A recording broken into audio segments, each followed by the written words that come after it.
Yeah, we'll see. I know. Thank you. We'll Yeah. see. Yeah, we're turning the whole tour into a welcome. virtual event now, which is, yeah. That's Great. cool. I'm gonna very just excited. click I'm on going to drop start letting off, so people there's in. that.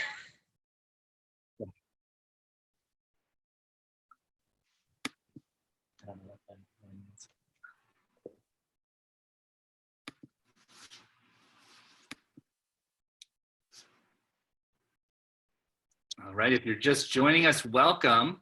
I'm going to wait just a minute or two because I see we have some other folks in the waiting room getting set. Oh, it's so nice to see. I'm seeing some new faces here, but also some familiar regulars of the series. Welcome back, you guys.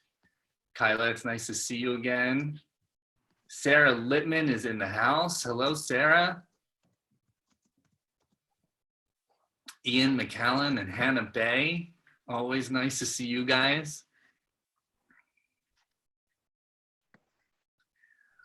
We seem to have a little bit of like a lag going on internet-wise, so hopefully that won't disturb the flow of things. We'll wait another minute or two before we get rolling. Oh, Hannah Bay is here with her dog Ramona. Hi, Ramona.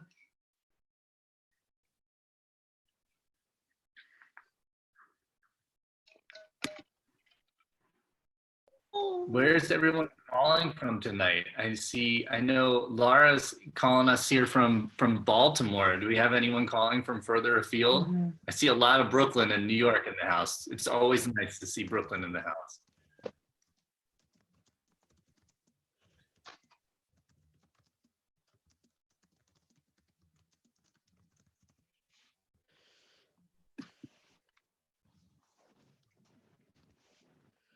Laura, what's your dog's name?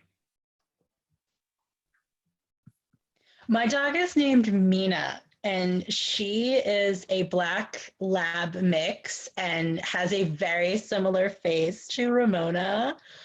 Yeah, and she came named apparently after Mina Harker from Dracula because she was found with another male dog and they were raiding a chicken farm, and the rescue group named him Vlad and they named her Mina. So I had to keep the name.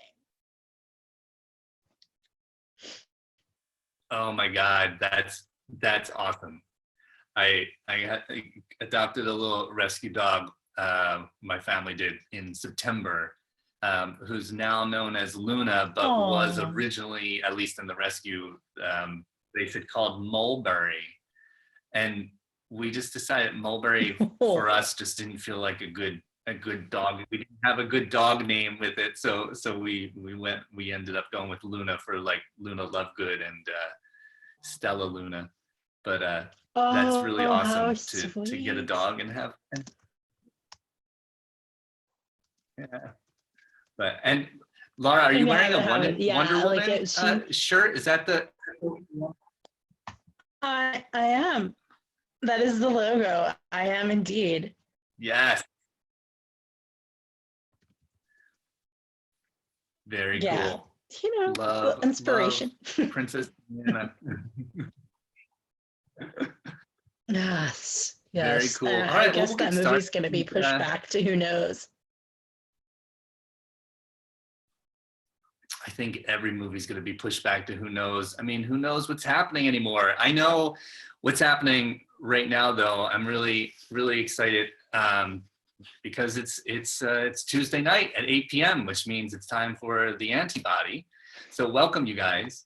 I'm Brian Gresco, and this is the Antibody, a quarantine reading series coming to you on LitHub's virtual book channel.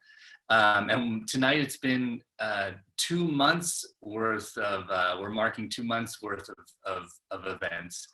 And honestly, I thought at this point, there might be an end in sight to this weird thing we call quarantine. And instead there's a sense that quarantine is like a vampire that will never die. It's just going to slowly fade away.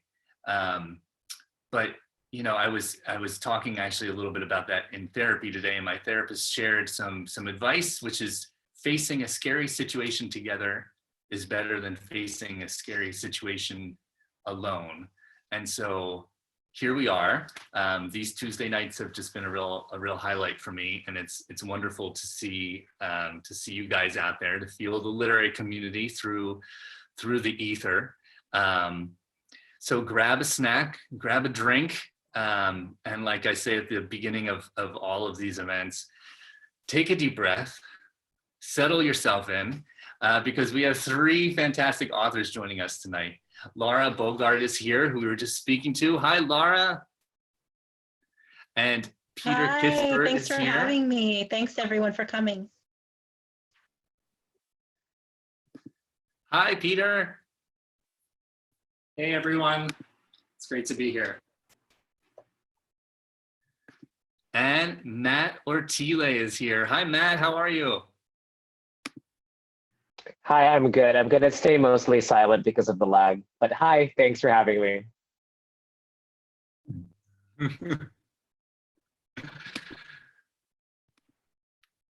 Cool. Yeah, we have a weird lag tonight.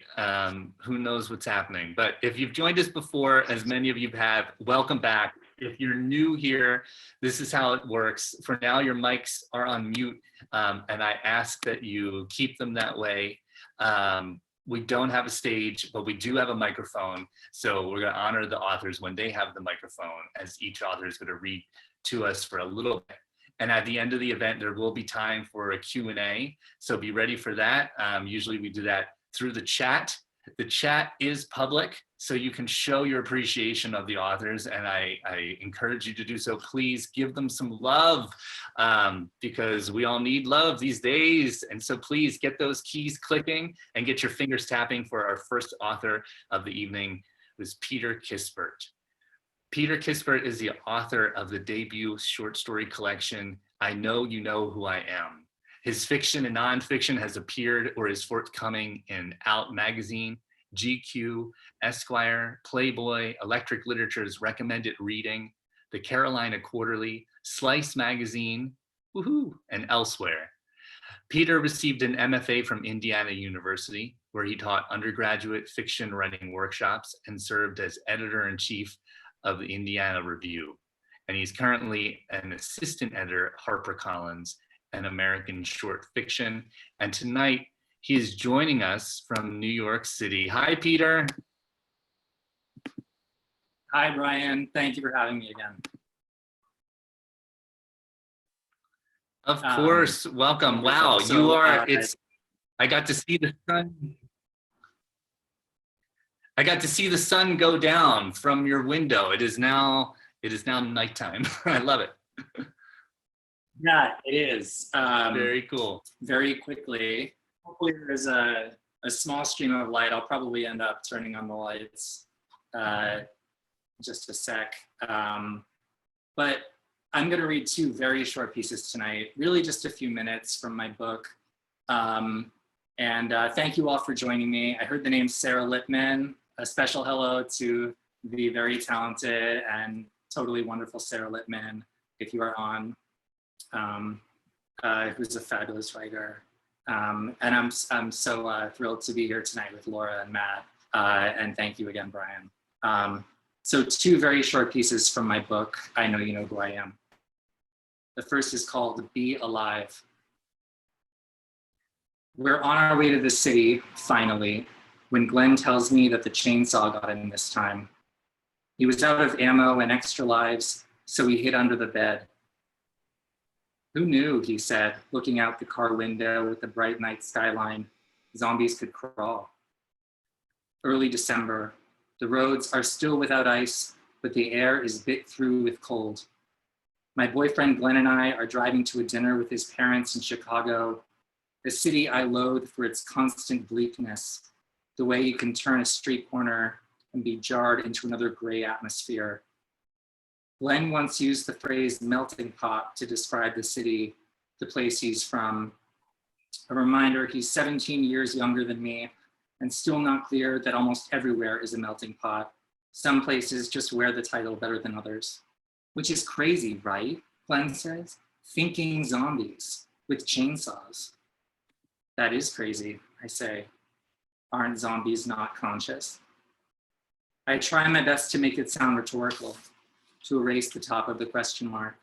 I can hear myself using lawyer voice, sounding leave me alone bored, like I do at work. Exactly, he says. It's crazy. Be dead or be alive. I mean, come on. This is what upsets you, I almost say. But I sense the awkward shine it would give the conversation, and so I say nothing. Here is what I'm not saying. 3 hours ago, I learned that my brother has been committed, finally, to the psych wing of Mass General for swallowing the bleach our mother keeps hidden behind the washer. It is like the universe is saying, deal with this, look at this, acknowledge this. Which is to say, I no longer care that Glenn's parents will learn I am not in fact 26, or that I am likely to pay for another dinner I cannot comfortably afford. This is to say that my brother has now absolutely missed the part where he transitions to being self-sufficient. My mother's words through the phone, Mark, he is never going to get there. I shouldn't have lied, I say. I rest a hand on Glenn's knee. About my age. You look 30, he says, and then more sincerely, really. This is another problem. I'm in love with Glenn, a love misunderstood by even many of my gay friends. Sometimes I think it hurts too much to feel in my blood the interrogating thought of others when I'm around him.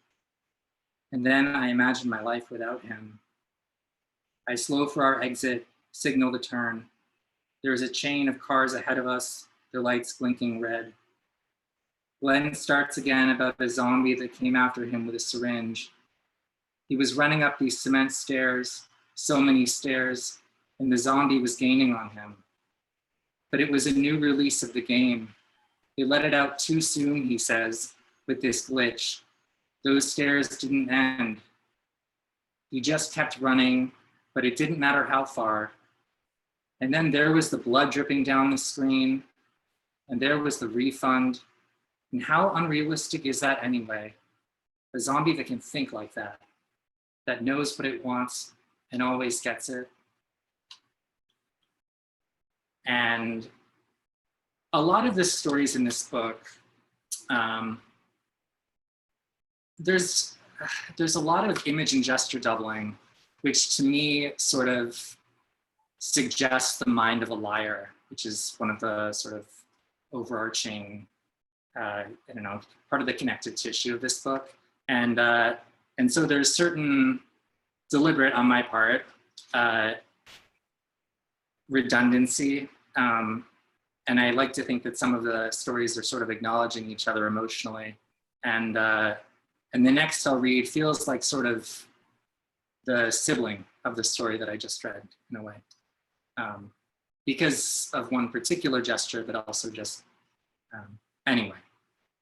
This one is called Audition. And now you can barely see me. And that feels like, I don't know, a great relief to me, but probably really annoying to everyone. Audition. Joe or Joel, whatever his name is, he takes me to the roof of his LA apartment, where a small pool sends bright waves of light onto the walls and perfumes the hot August night with a chloric bite. This is date 1 and drink 6, pretty sure about the 6th, of a kind of strawberry concoction that should have been drink 1. The first was the cheap vodka at Simon's place before I ditched him. The city shines holographic right before us, and I feel his hand on my thigh as I throw my head back to see the stars. Every time I view the city like this from above, it saddens me. It is everything before me I cannot have because I am not yet a good enough actor. Looking up at the stars, clear and bright like ornaments, I think, I can't appreciate these. What can't you appreciate? Joe or Joel says, and I realize that instead of thinking the words, I had said them. The stars, I say in a tone that I hope communicates my desire to end that discussion. I shift my leg and his hand slides off. They're just dying light, he says, and I sensed him lurch his head back in the same way I had just done. Everyone knows this fact about stars. I'm offended he thinks I don't. I feel a rush of the word I want to say, whatever. Joe or Joel is willing to agree with anything I say and do anything I tell him. He's that grateful to be around me. That's another thing I should appreciate. Instead, it makes me feel sorry for him. This on the heels of a 2-year relationship with a bodybuilder named Chad, who co-owned an organic grocery store back in Phoenix, managed the produce section with the tight-ship discipline of someone whose moods depended upon his ability to deadlift twice his weight, and frequently hit me during sex. I can call that abuse now, almost 2 months out. It feels heavy, the memory of it.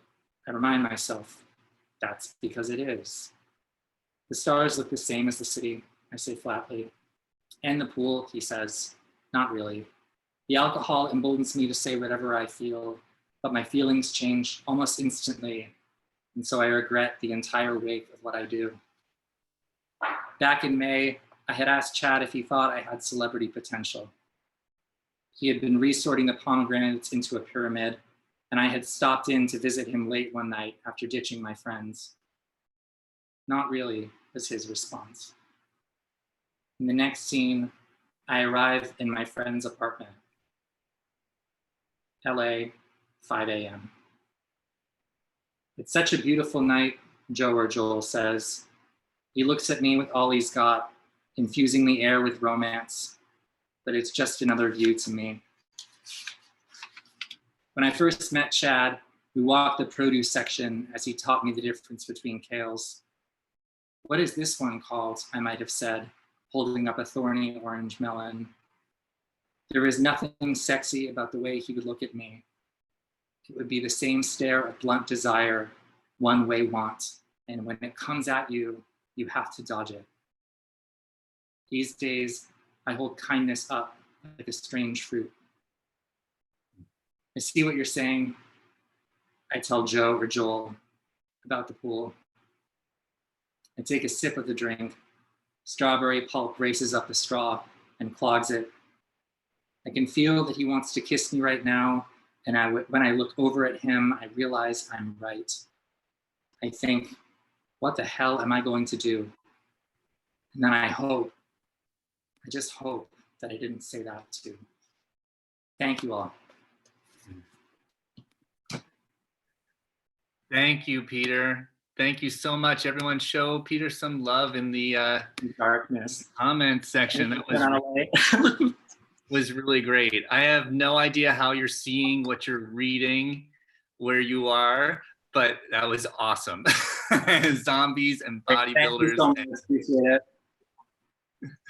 I don't know. It was a big reveal, right? Maybe I was wise to do earlier, but anyway, thank you so much. There you are. I know. Very cool. Yeah, thank you so much. You guys, I've partnered with Greenlight Bookstore here in Prospect Heights in Brooklyn, right by the Fort Greene location. I see Matt responding because they have their Prospect Lefferts location, which is also awesome. And I'm putting a link here. Please, if you liked what you heard, please purchase a copy of Peter's short story collection. I know you know who I am. Support our author, support local independent bookstores, please, at this time, if you can. And if you want to find Peter out there in the ether, I'm sharing his Twitter handle as well. So, you know, get out there and you know, connect and let him know how much you love his work. Thank you again, Peter. That was really, really great. Moving right along. Yeah, of course. Our next author is Laura Bogart. Laura is the author of Don't You Know I Love You?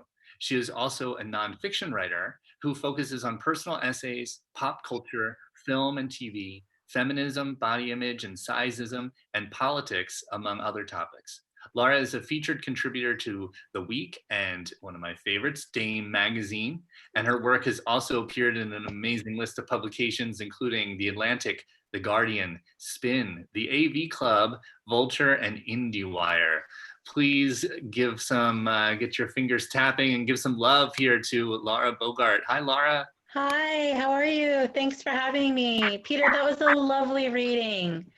Thank you. Thank you. Thanks for having me. Of course, you've got it. The mic is yours. Okay, so this is a very short excerpt of my novel, Don't You Know I Love You? And when I was thinking about what it was I wanted to read, I was very impacted by the situation that we are all in. And so I thought that I might read a passage where my heroine goes for a drive in Baltimore and is very nostalgic for the Baltimore that she grew up in. So, which is something that I very much miss, being able to go for like long drives through the city. So this is a very, very short excerpt. All you need to know is that my heroine Angelina is now living with her partner, Janet. So here we go. Oh, and Valentina is the dog, but I think that becomes very apparent, but just in case. She would tell Janet that Valentina had to go outside. She would tell Janet that she needed to get half and half at the 24-hour grocery store on 41st Street. She would wait until Janet was deeply asleep and could only murmur, okay, or get me some Skittles, please, in response. Then she would leash up Valentina and get in the rental car and go, go, go. A long drive through the city, the nightscape over her windshield like a wash of silver and plum. As she drove, she told Valentina all about her Baltimore, the girl she'd been here, which felt somehow more intimate than telling Janet about those battles with her dad. Mostly, she supposed, she didn't want Janet to feel sorry for her or for who she'd been on those long ago nights. A girl alone. She led Valentina through Hampton and Remington and swaths of Mount Vernon. The dog would sit up, perfectly erect, perfectly alert, and look out the window. Her face was mirrored in the glass, and streetlights glided through her eyes. Her mouth dropped in a heavy pant, as if she wanted to take in everything. Angelina talked about going to art shows and burlesque shows and shitty garage band shows and surprisingly good garage band shows in the concrete basements and plant-choked backed patios of row homes turned into galleries and record stores and comic book shops that still had nicks along the wall where the old owners had marked years of growth spurts. Even the bathrooms smelled of boot leather and musk. Angelina would walk out to her car, her heart ticking with bass and color and form, the slow swivel of hips. The wink of streetlight over chain link would turn dirty fences into weaves of diamonds. She should have had her keys between her knuckles. These were those kinds of neighborhoods, scrawny people wilting on their feet, bored men drinking on porches, whistling low and long as she passed them. Cackling women with mottled faces spilling out of 7-Elevens, slapping cigarette cartons on their palms. Still, she felt at ease there. Nobody pretended to be kind. What do you think, girl? Angelina said. Did you like rock shows back when you were a stray? Did you beg for scraps outside the Black Cat Club? Sometimes Angelina wondered if Valentina ever considered herself her dog, or if she was just some bipedal rest stop before a new life on the road. She would come home, and she guessed it was home now, wasn't it? To find that Janet had left the door ajar or flat out open if she was hauling in groceries, and feel panic drive through her skull like a hot blade. But just before that panic could twist into anger, she'd see Valentina curled up near the column in Janet's apartment, contentedly chewing on her bone. This is what I want out of life too, Angelina thought, an urge to stay put. Yet, coasting through the city, remembering her own stray days, she felt a full-body pang of nostalgia. Back then, her loneliness had revolved inch by inch in the center of her chest. Now she was becoming familiar with someone else's breath on her neck, someone else's fingers coaxing her out of herself, someone who would her face and tell her she was okay. She remembered that loneliness differently now, like it was the rainy day pain she'd know when her broken wrist fully healed, a dull, insistent sort of pressure that could almost feel good. And that's it, short. Thank you so much, Laura. That was great. Yes, please show Laura some love in the chats. That was awesome. That was very Thank cool. you. And I love the sense of movement to it, which is much needed these days. Very Thank you. much missed. Yes, I was thinking about when I was reading it. Oh, I miss that. You guys, Laura's book is out now. So please pick up a copy of her novel. This is her debut.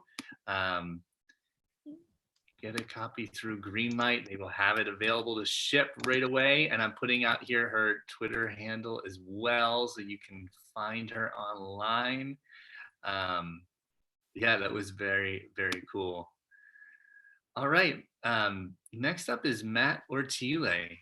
Matt is the author of The Groom Will Keep His Name, which is forthcoming, just about to come out. He is the managing editor of Catapult, and his writing has been published by BuzzFeed, Into, Self, and Out, among others. And he is joining us tonight from Brooklyn. Hello, Matt. Give Matt a warm welcome.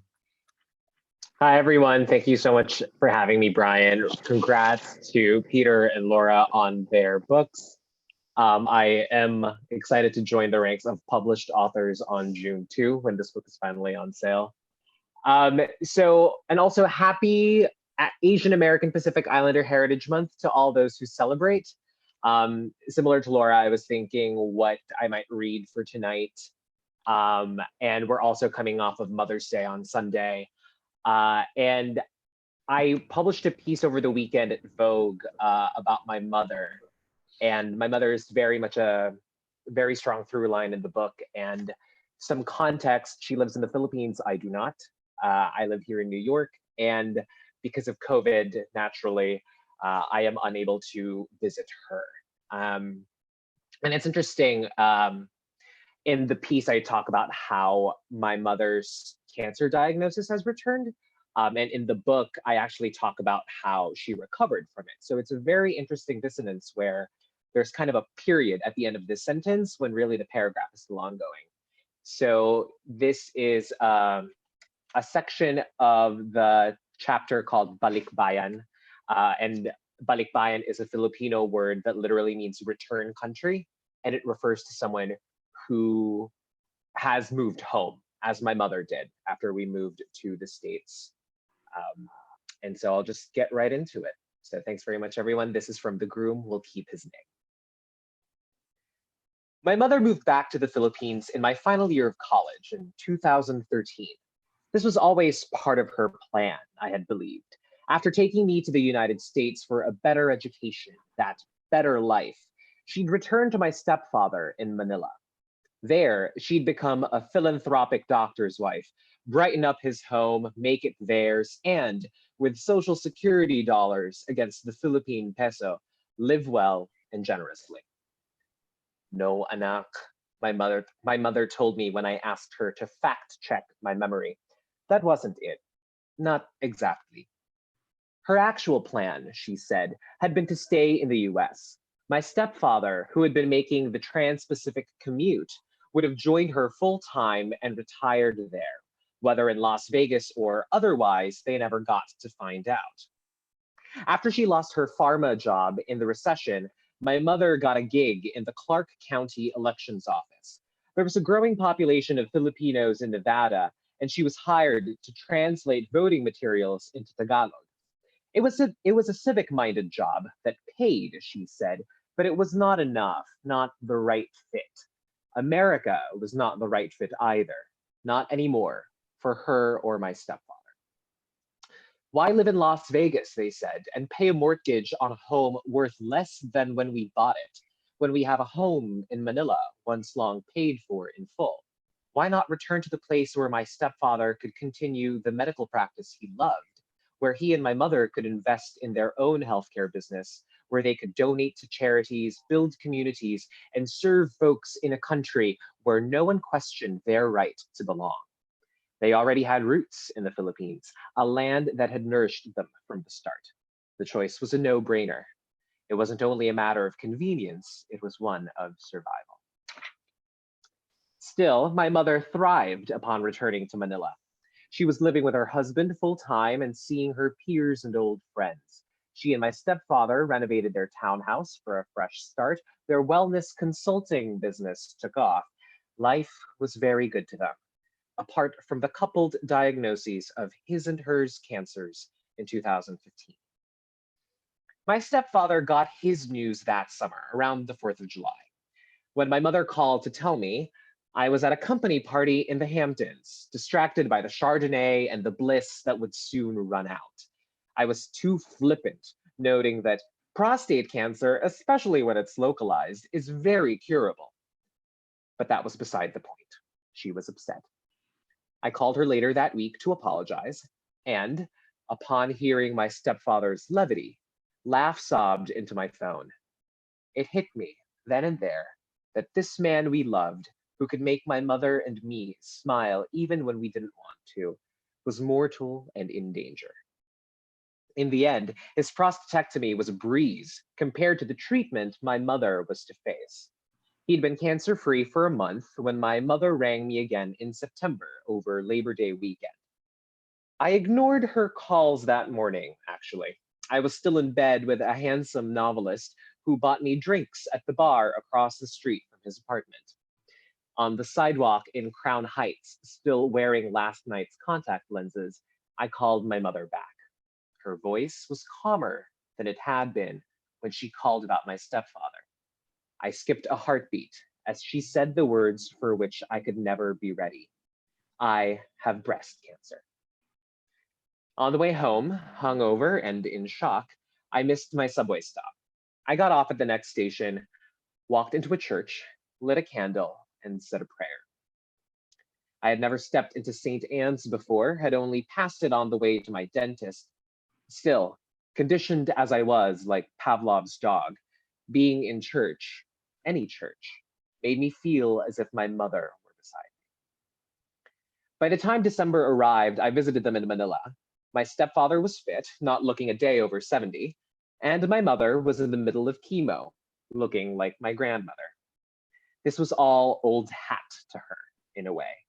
This cancer had come for her own mother, her aunts, and her cousins before her.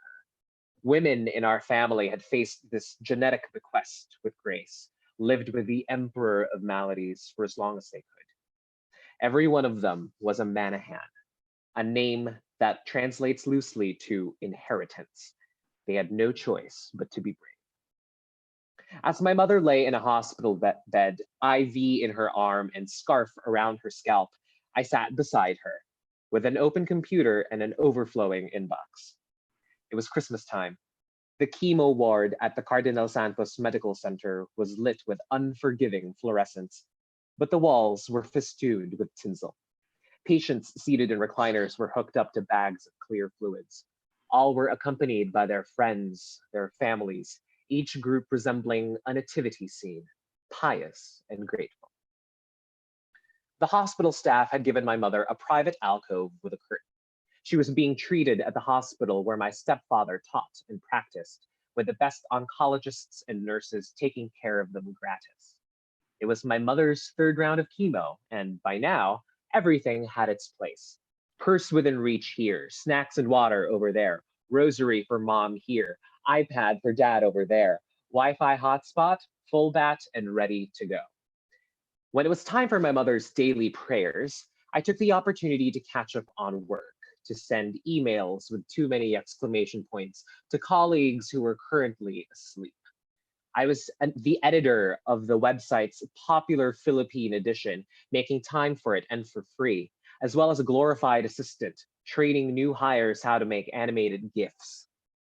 I was a cultural fit, driven and indoctrinated, willing to do labor above my pay grade.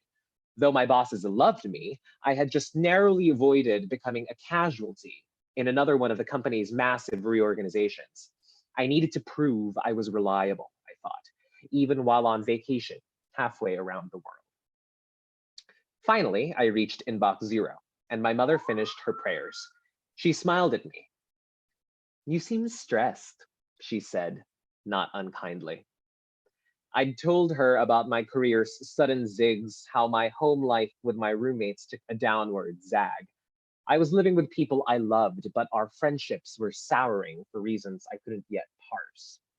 Work provided little reprieve. Not only was there little stability at the office, I'd been striking out with my queries to literary agents. I told my mother less about my romantic failures, but she knew enough to gather that I felt unloved and unwanted in New York. I was spinning wheels, going nowhere, and starting to wonder if America, as my mother had felt, was no longer the right fit. On my phone calls home, she had half jokingly suggested that I return to Manila too. There was a sound logic. From the American perspective, it was the millennial safety net option. One of my parents' guest rooms could easily become my bedroom, and I'd save on rent. In the Philippine context, it was a natural post-graduation step. Most young Filipinos don't move out of their families' homes until they marry, and sometimes not even then. Better, they say, to live with people you love. Now, I considered living with the people I loved becoming a permanent balikbayan. I felt severed from my family. We lived on opposite ends of the earth. I didn't know how much time we had left together on this earth at all. And did I want to spend that time, however long or short, with that ocean between us? "What if I moved back?" I told my mother. She looked at me, confused, as she put away her prayer rosary, careful to not let it snag on her IV tube. "Back here," I continued, "to Manila, like you've been saying."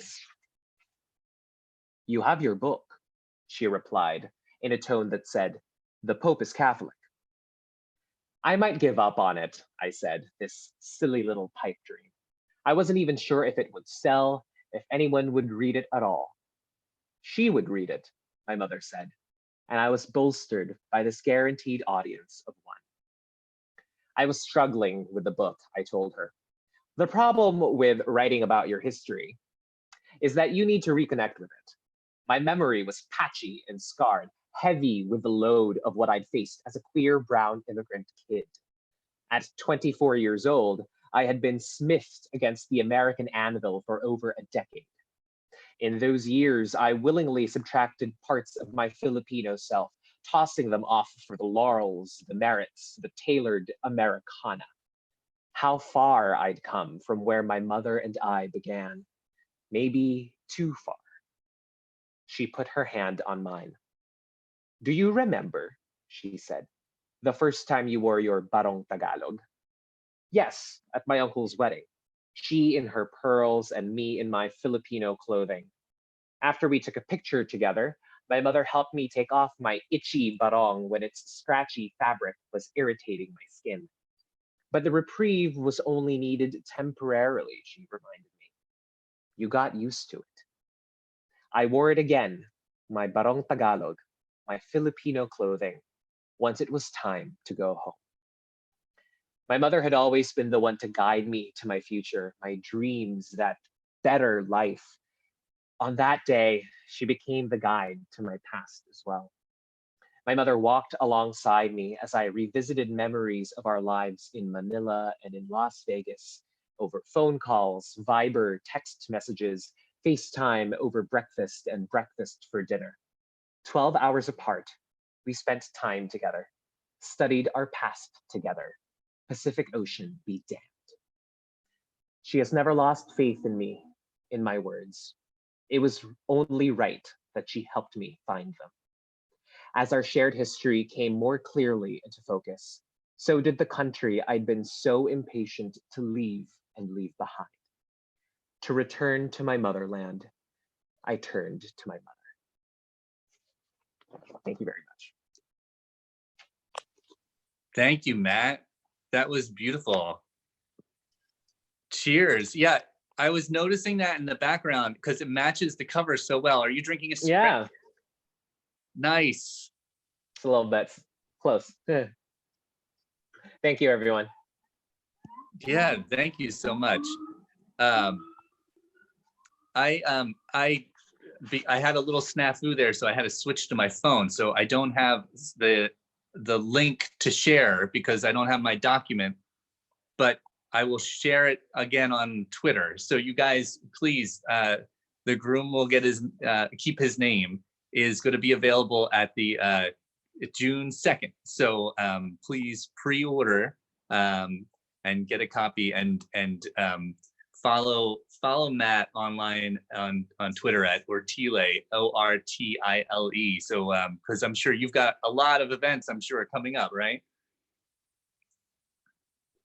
I do, yeah. We're doing the whole virtual tour thing now. We're still trying to lock in dates and everything, making sure everything's set. And then we'll, if you want to join me on tour from anywhere, do check out my Twitter and my Instagram. I'll be promoting the dates there.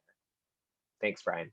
Yeah, very cool. I've got a question for you guys. I'm going to open it up to you guys in the audience in a sec, but just to start out, this is for all of you in a way, but I want to start with Matt specifically because of that question of like, especially when writing nonfiction, in terms of like writing the end, like how, like here's something like you're saying like the story, you know, your life goes on, so the story that you've written has an end, but it continues in some way. So is it you know, how do you, was it challenging or did you know like where the book needed to end or where you wanted it to end, or was that a hard thing to discover?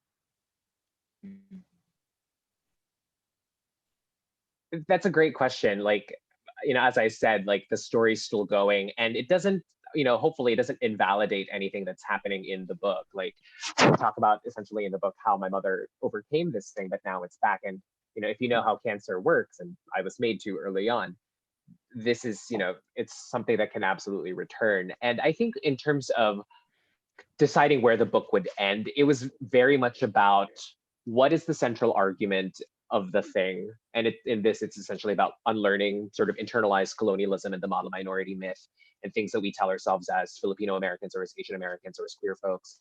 And so once I felt like I had made that kind of complete arc, I felt like, okay, I feel comfortable putting a period on this. And the metaphor that I like to use is it's like the season of a show. Like in particular, when I was crafting the book proposal for this, I watched a lot of The Crown. And so I was like, okay, well, what made season 1 feel like a complete story? What made season 2 feel like it was complete at the time?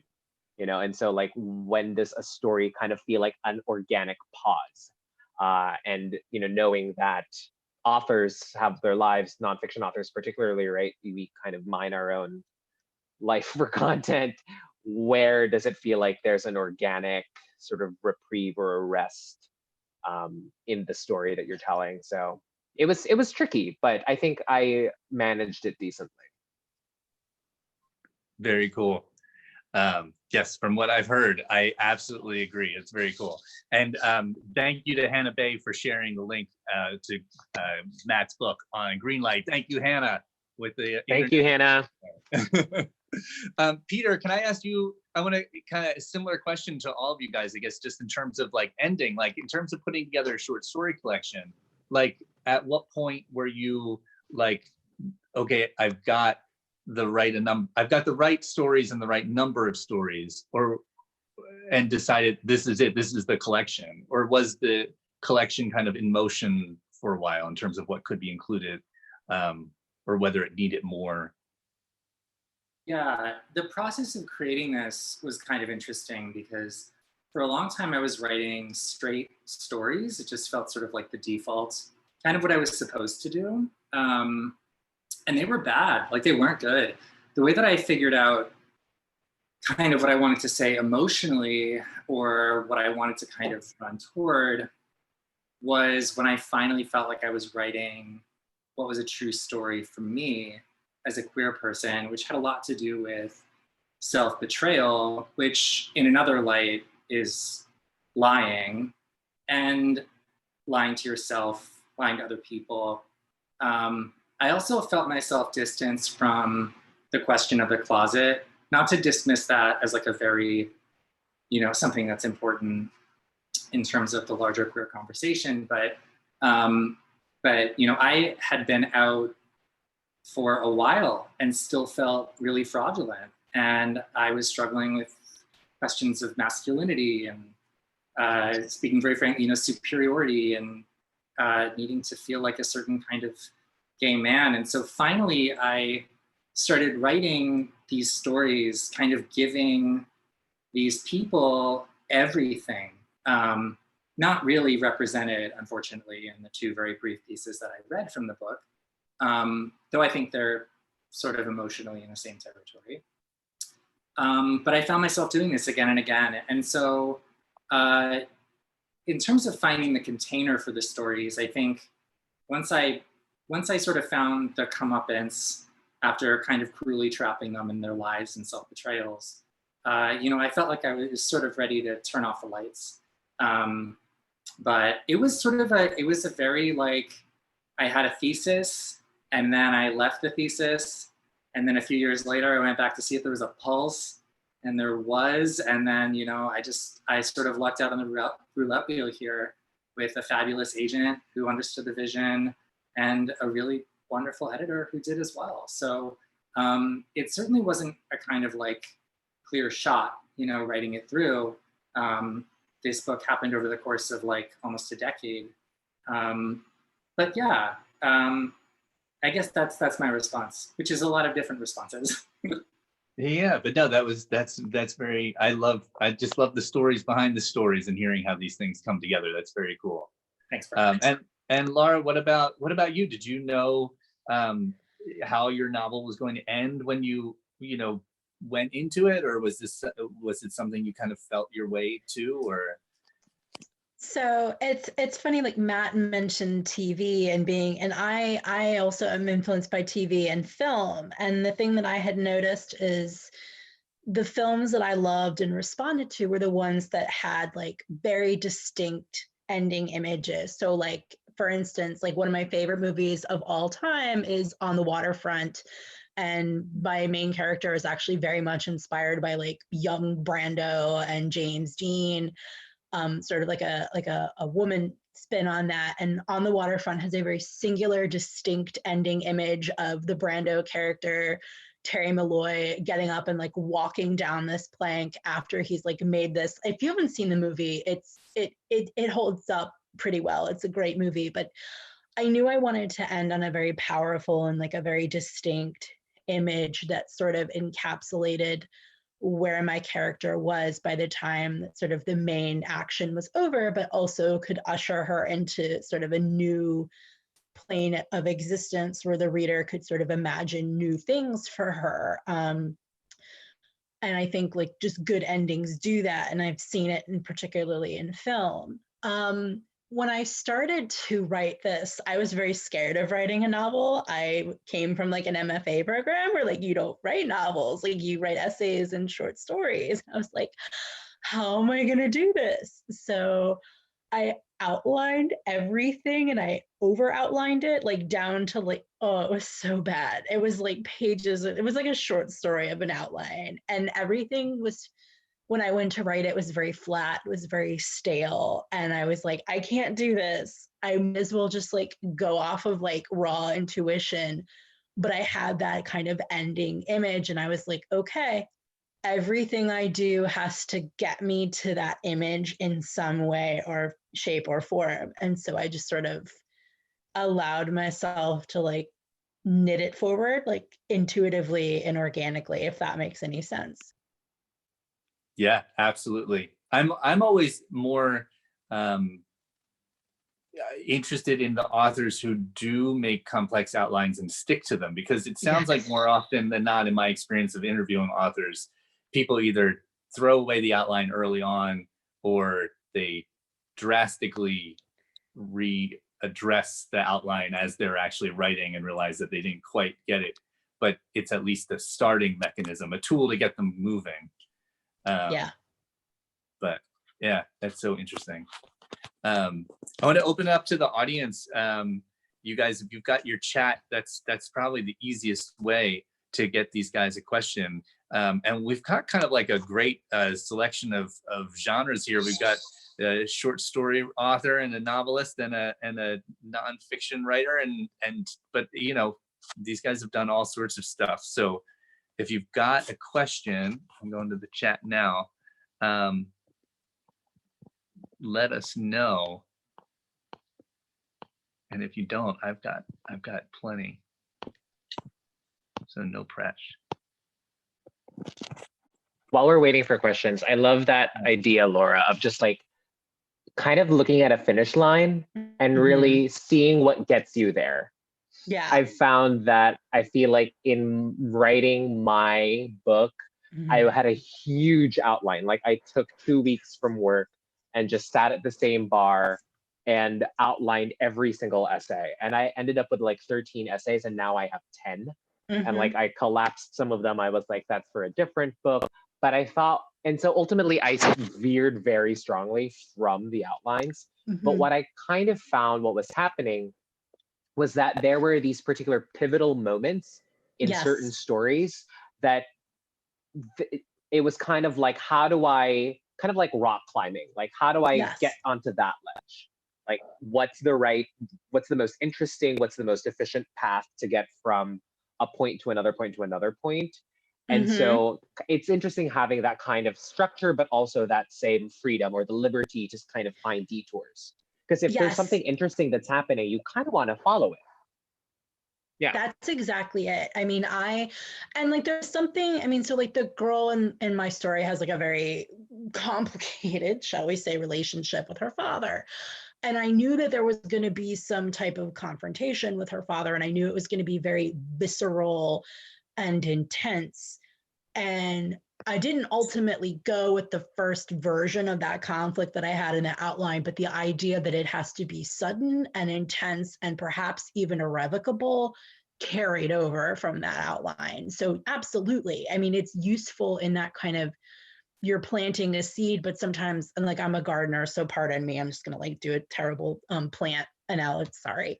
Like sometimes like you'll plant a carrot seed and then the carrots will come up all twisty and gnarled and you have to like thin them down. And that's what it was like.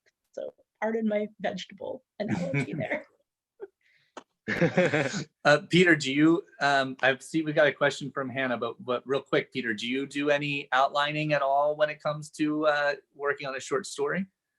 Or if you're working on something, anything? Yeah, I guess it's sort of hard to say with this book. I feel like one of the things that I really look to is this was actually in a craft talk that Jennifer Egan gave at the Center for Fiction many years ago. She views, fiction as a study in compression, and I love that.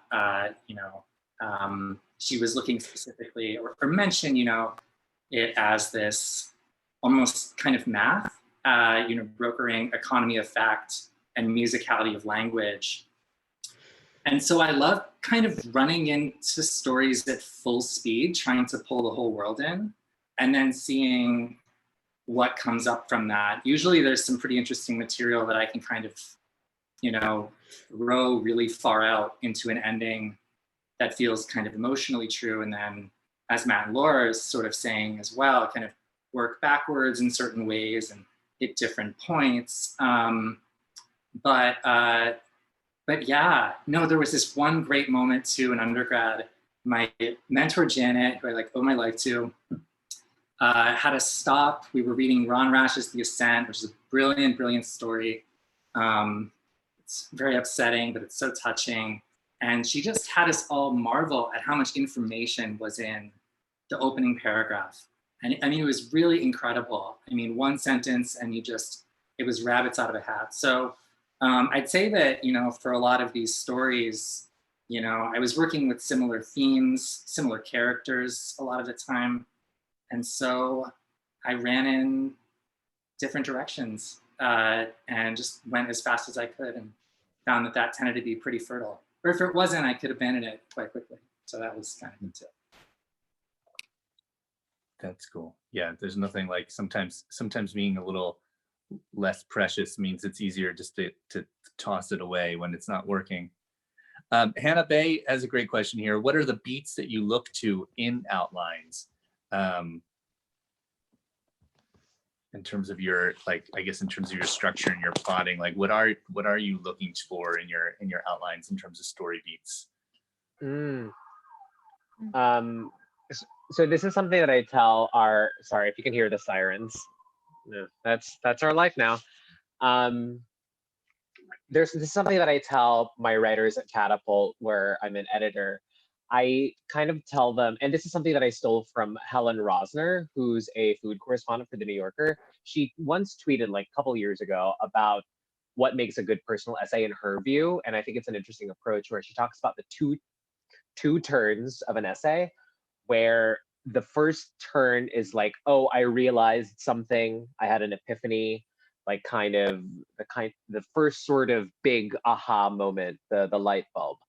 And then she mentioned that a lot of kind of poorly done essays, quote unquote, will kind of stop at that first light bulb. And you, as the writer, as a nonfiction writer, particularly if you're kind of like looking at memoir, what did that first light bulb moment do for your way of thinking? Like, okay, what did that do to the journey? Because that's not your climax, it's your rising action, kind of.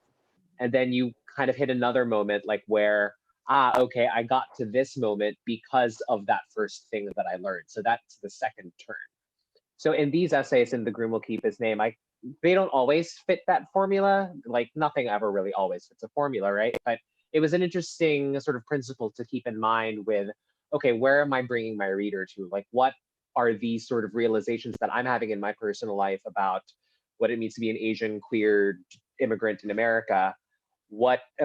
How can I show them these journeys? In what scenes, in what dialogue, in what sort of research or critical thinking can I share with the reader to help them understand the lessons that I've kind of come to understand? So it was finding those particular, again, light bulb moments. Those were my beats in my outlining. Laura, what about you? I think it's very similar in the way that I always had that explained to me, like in terms of like an essay format.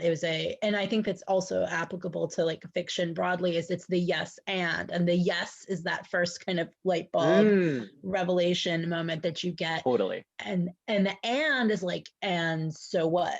So, I mean, I'll speak about it in terms of like writing this novel. Like I knew that the question about my main character is she's had this like very particular way of life that has been modeled for her by her like Sicilian ex-gangster father. And it has a sort of raw power to it, and that is appealing. And the yes is she realizes she has this question of who's she going to be in her life. Is she going to follow that? Is she going to be like him? And the and is, how are you going to deal with the aftermath of that? And so when I'm thinking about story beats, I'm like, what gets me to that yes? And then what's the and? That's how I think about it. Yeah. That's really cool. I want you guys to know I'm teaching an essay class tomorrow for Catapult, and I will be stealing both of these answers. Very good. I will attribute them, but no, that's good. I like it. I'm glad Tell to them be to useful. buy/pre-order our yes, books. right. I will send. Yes. Links to all of us. These lessons aren't free. That's exactly right. Yes. Peter, do you have anything to add in terms of the? Sorry. Technological problems. Do you have anything to add in terms of just, I don't know, thinking about story beats and narrative arc in terms of your short stories? Is that something you feel along kind of intuitively the whole way? Yeah, in terms of what I can add, I mean, those are great, really thoughtful and pretty broadly applicable to my mind answers across a lot of genres.